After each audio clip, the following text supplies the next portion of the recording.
तो जनाब पाकिस्तानी टीम में अदला बदली हो चुकी है और कप्तान चेंज हो चुका है। बाबर आजम की कप्तानी का जो तख्ता था ना, वो जो उलट गया है। और सिर्फ यही नहीं बल्कि सिलेक्शन कमेटी भी चेंज हो चुकी है।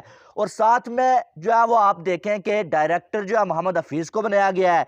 फिर अगर देखें तो जो हेड कोच भी हफीज़ को ही बनाया गया है, ठीक है।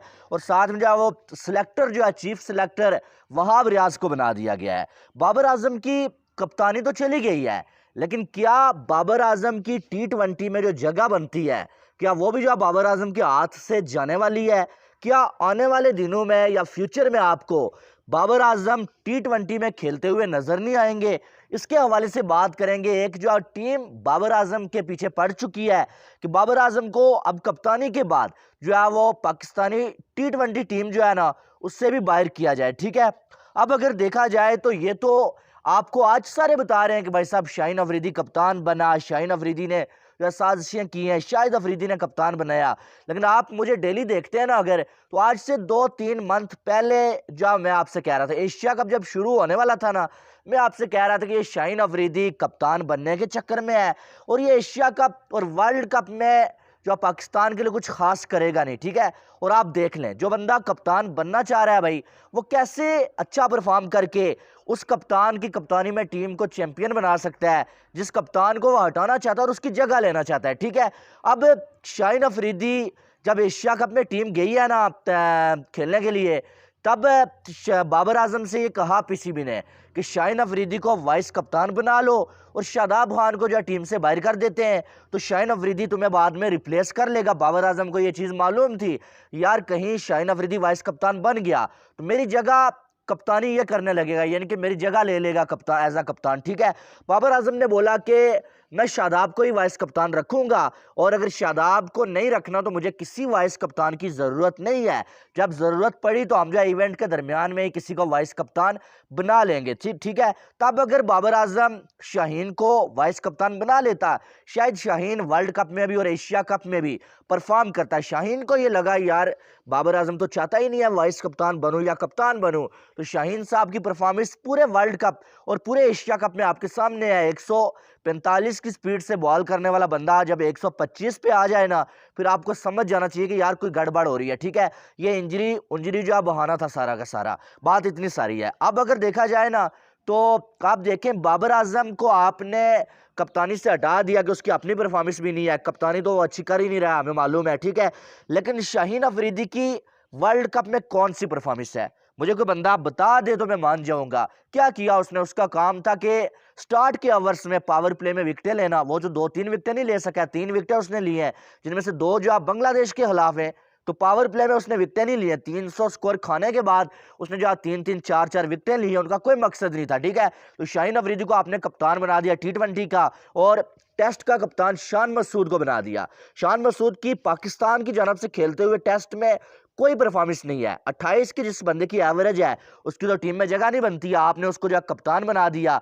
वो अलग बात है कि उसकी काउंटी की और साथ में फर्स्ट क्लास की जो परफॉर्मेंस देख के ना उसको कप्तान बना दिया गया, ठीक है। और बाकी अगर देखें तो सबसे ज्यादा एजुकेटेड जो बंदा है ना इस टाइम पाकिस्तानी टीम में, वो शान मसूद है। बोलता अच्छा है भाई, इंग्लिश उसको आती है। हालांकि बाबर आजम को हमने देखा था कि इंग्लिश में फंस जाते थे बाबर आजम और जबरदस्ती वो इंग्लिश में बोलने की कोशिश करते थे, लेकिन उनसे नहीं हो पा रहा था, ठीक है। लेकिन जो अब शान मसूद को कप्तान बना दिया गया है, अब ये सारी चीजें तो हो गई हैं। शाहीन अफरीदी आपको पता है कि वो साजिशें करके बना है भाई, उसको पहले से ही वो ना बाबर की बात सुनता था, बाबर कप्तान है हालांकि। और शाहीन अफरीदी मैच के दौरान इस तरह से फील्ड सेट कर रहा होता था, खिलाड़ियों को जाके जो है वो ऐसे जो ठप्पे दे रहा होता था कि जैसे कि कप्तान बाबर नहीं है बल्कि कप्तान जो शाहीन अफरीदी है, ठीक है। वो पहले से ही अपने आप को कप्तान मानने लगा था, ठीक है। और वो शाहिद अफरीदी जिस तरह से जो है वो लेके बैठे हुए थे सोशल मीडिया पे, शाहिद खान अफरीदी जिस तरह से जो कर रहे थे, वो ऐसा लग ही रहा था कि वो जो है वो शाहीन अफरीदी को जो कप्तान बनाना चाह रहे हैं, ठीक है। अब अगर देखा जाए तो शाहिद अफरीदी ये कह रहे हैं कि लोग मुझ पर इल्जाम लगा रहे हैं, मैंने कुछ नहीं किया, मैं ऐसा बंदा ही नहीं हूं भाई, हमें मालूम है। आप खिलाड़ी बहुत अच्छे हैं, शाहिद अफरीदी खिलाड़ी बहुत कमाल थे, मैं उनका फैन था।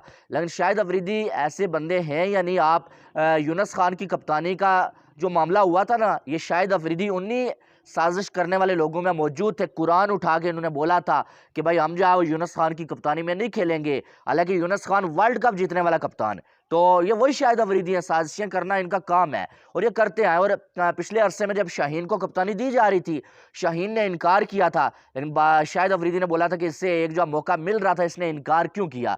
शाहिद अफरीदी ने शाहीन अफरीदी को बोला था तुम्हें इनकार नहीं करना चाहिए था, ठीक है। और अब ये जो है जब कप्तान शाहीन बन गया, अब ये खुद जो है वो बचने की कोशिश कर रहे हैं, ऐसी बात नहीं है।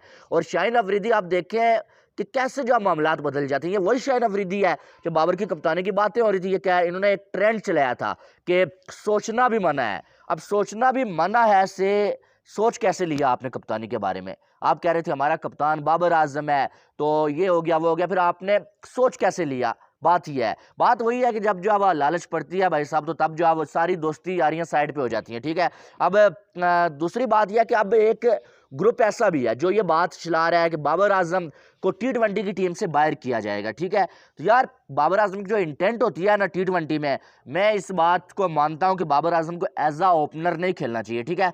बाबर आजम ओपनिंग अच्छी नहीं करते हैं, पावर प्ले का यूटिलाइज नहीं कर पाते, और बाबर आजम कोई बड़े हिटर नहीं है, ठीक है, उनके पास बड़े शॉट्स नहीं है। ओपनिंग आपको पता है साइम अयूब अब आएगा पाकिस्तानी टीम में, और वो बड़ा अच्छा परफॉर्म कर रहा है, डोमेस्टिक में भी कर रहा है, लीग्स में भी कर रहा है, और अच्छा ओपनर है, ठीक है। साइम अयूब और फहर जमान चले मान लेते हैं कि आपके टी20 के ओपनर है। ये बात अगर बाबर आजम से आपको कोई दुश्मनी है ना, आप उसका कैरियर एंड करना चाहते हैं, फिर जो है वो आप उसको टी20 से बाहर करेंगे। लेकिन अगर आप पाकिस्तानी टीम की बेहतरी चाहते हैं और बाबर आजम के साथ आपको कोई दुश्मनी नहीं है, फिर आप बाबर आजम को टी20 से बाहर नहीं करेंगे, जो करना भी नहीं चाहिए, ठीक है। आप ये करें कि आप ओपनर अपना साइम अयूब और साथ में जो आप फहर को खिला लें, वन डाउन पे आप टी20 में बाबर को खिला लें, ठीक है। वन डाउन बाबर आजम खेले, और अगर आप देखें कि जो है वो ओपनर आपके 12-13 ओवर्स खेल के आ जाते हैं, फिर जो बाकी 7-8 ओवर रह रहे हैं वो बाबर का कोई काम नहीं है फिर, ठीक है। फिर आप ये करें कि वहां पर किसी को आप जो है वो किसी हिटर को भेज दें जो मैच को फिनिश करके आए, जो तेज खेलने वाला बंदा हो, तो वन डाउन पे आप बाबर को खिला सकते हैं। ओपनर बाबर या रिजवान में से कोई भी नहीं होना चाहिए, ठीक है। टी20 में ये बेहतरीन ओपनर नहीं है, ठीक है। तो ये बात कतन नहीं आपको करनी चाहिए कि बाबर आजम का कैरियर एंड करना है भाई, टी20 में बाबर आजम को बाहर करना है। ये तो वो कर सकते हैं जिनको बाबर आजम से कोई दुश्मनी है, और दुश्मनी होनी नहीं चाहिए। हमें बाबर आजम की कप्तानी से मसला था भाई साहब, बाबर आजम की इंटेंट से मसला था, वो स्लो खेलते हैं। बाकी हमारा बाबर आजम से जाती कोई मसला नहीं है। बाबर आजम तीनों फॉर्मेट में खेलना चाहिए, ठीक है। हाँ, टी20 में बाबर आजम को ओपनिंग नहीं करनी चाहिए। बाकी शान मसूद टेस्ट के कप्तान बने भाई, तो आप ये तो सीधा सीधा समझ लें कि इसका नुकसान इमामुल हक को हो चुका है। टेस्ट में तो वैसे ही नहीं खेलना है उसने, लेकिन ओडीआई में इमामुल हक ओपनर था आपका, अब जो है वो इमामुल हक ओपनर नहीं होगा। शान मसूद उनकी ज़ाहिर चलेगी, वो ओडीआई में भी अपनी जगह बना लेंगे। अगर वो ओडीआई में आ गए तो अब्दुल्ला शफीक या फहर के साथ जो अब आपके शान मसूद ओपनिंग करेंगे, तो सीधा सीधा इमामुल हक का आप ये कह सकते हैं कैरियर में अब जब ब्रेक जो है लगने जा रही है, ठीक है। जिस तरह से वो खेलते हैं वैसे लगनी भी चाहिए। मॉडर्न डे क्रिकेट क्या होती है उस बंदे को कुछ पता ही नहीं है। तो अब ये सारा सीन चल रहा है, ठीक है। और कुछ लोग ये चला रहे हैं कि बाबर आजम को जो आज टी20 से भी बाहर किया जाएगा, ऐसा नहीं होगा, ठीक है। ऐसा करना बहुत बड़ी नाइंसाफी है, ठीक है। आप उसको कप्तानी से हटा सकते हैं, कप्तानी उसकी अच्छी नहीं थी, लेकिन इसका ये मतलब नहीं है कि आप उसका कैरियर एंड कर दें, शक नहीं है। हाँ, मैं उसको मैच विनर नहीं मानता, जिस तरह से जो है विराट कोहली है या और 2-4 बंदे जो मैच को फिनिश करके जाते हैं और तरह की क्रिकेट खेलना जानते हैं, लेकिन बाबर आजम की जो अपनी क्लास है ना उसमें वो बेहतर है, ठीक है। तो इसका ये मतलब नहीं है कि आप टी20 से उठा के उसको बाहर कर दें, बात इतनी सारी है। और जहां तक वर्ल्ड कप का सवाल है ना, वर्ल्ड कप में किसी एक ने भी कोई तीर नहीं मारे, ना बाबर आजम ने कोई तीर मारे हैं, ना शाहीन ने मारे हैं, ना रिजवान ने मारे हैं, ठीक है। तो इसके लिए किसी एक को सजा देना बनता नहीं है। सबके सब ने जो है बिल्कुल थर्ड क्लास जो है क्रिकेट खेली हुई है। तो आप ये नहीं कह सकते सिर्फ बाबर आजम को सजा मिलनी चाहिए। शाहीन को भी कप्तानी तो दे दी गई है, लेकिन शाहीन ने भी वर्ल्ड कप में कोई तीर नहीं मारे। सबसे गंदी तरीन बॉलिंग शाहीन अफरीदी और हारिस रऊफ ने पूरे वर्ल्ड कप में की है, और सबसे ज्यादा स्कोर भी इन्होंने खाए हैं, ठीक है। तो आप ये नहीं कह सकते कि बाबर आजम ने सिर्फ गंदा परफॉर्म किया, सब ने वर्ल्ड कप में जो है बिल्कुल थर्ड क्लास जो है परफॉर्मेंस दी हुई है। तो आप ये कह सकते हैं कि पाकिस्तानी टीम में बड़ी तब्दीलियां आपको देखने को मिली भी हैं, और आने वाले दिनों में आपको इससे भी ज़्यादा बड़ी तब्दीलियां देखने को मिलेंगी। बाकी आमर और जो है वो क्या नाम है इमाद वसीम, वो तो आजकल बाबर पे खुल के बोल रहे हैं। पिछले दिनों में इतना खुल के नहीं बोल रहे थे, उन्हें मालूम था कि बाबर कप्तान है, शायद कहीं ना कहीं जगह बन जाए। अब उनको मालूम है कि बाबर की कप्तानी चली गई है, तो अब वो खुल के बोल रहे हैं।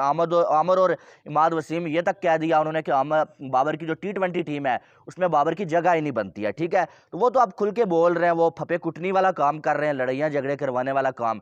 तो अब वो यही करेंगे। इमाद वसीम शायद आने वाले टाइम में टीम में आ जाए, और आमर को तो आप भूल जाएं, क्योंकि मोहम्मद हफीज जो अब हेड कोच बन चुके हैं भाई साहब हफीज़, पहले आमर को नहीं खिलाना चाहते थे तो अब क्या खिलाएंगे, ठीक हो गया। तो बहरहाल देखते हैं अब क्या होगा। दूसरी साइड इंडिया की टीम फाइनल में पहुंच चुकी है और साथ में ऑस्ट्रेलिया की टीम पहुंच चुकी है। दोनों टीमें तगड़ी हैं, मज़ा आएगा इनका मैच देखने में। इस मैच का प्रीव्यू भी करेंगे नेक्स्ट वीडियो में। बहरहाल ये वीडियो स्पेशल जो है बाबर आजम की के ऊपर और पाकिस्तानी टीम के ऊपर थी, इसलिए इस पर ज़्यादा बात नहीं कर रहे हैं क्योंकि वीडियो ज़्यादा लंबी हो जाती है, फिर आप लोग जो है बोर हो जाते हैं। ठीक है, तो वीडियो को लाइक करिएगा, चैनल को सब्सक्राइब करिएगा ताकि आने वाली तमाम अपडेट्स आपको बर वक्त मिल सकें।